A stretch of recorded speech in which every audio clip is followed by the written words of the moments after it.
Today I'm going to teach you a few things about the new Epson projectors that we're installing in the buildings. The first thing that you need to know is that there's two cords that need to be attached to your computer.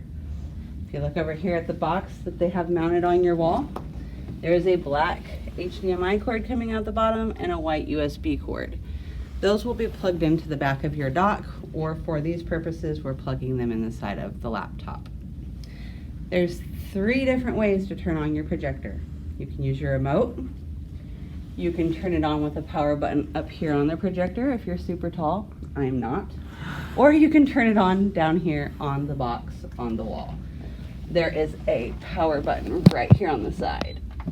So I will push that and we will turn it on.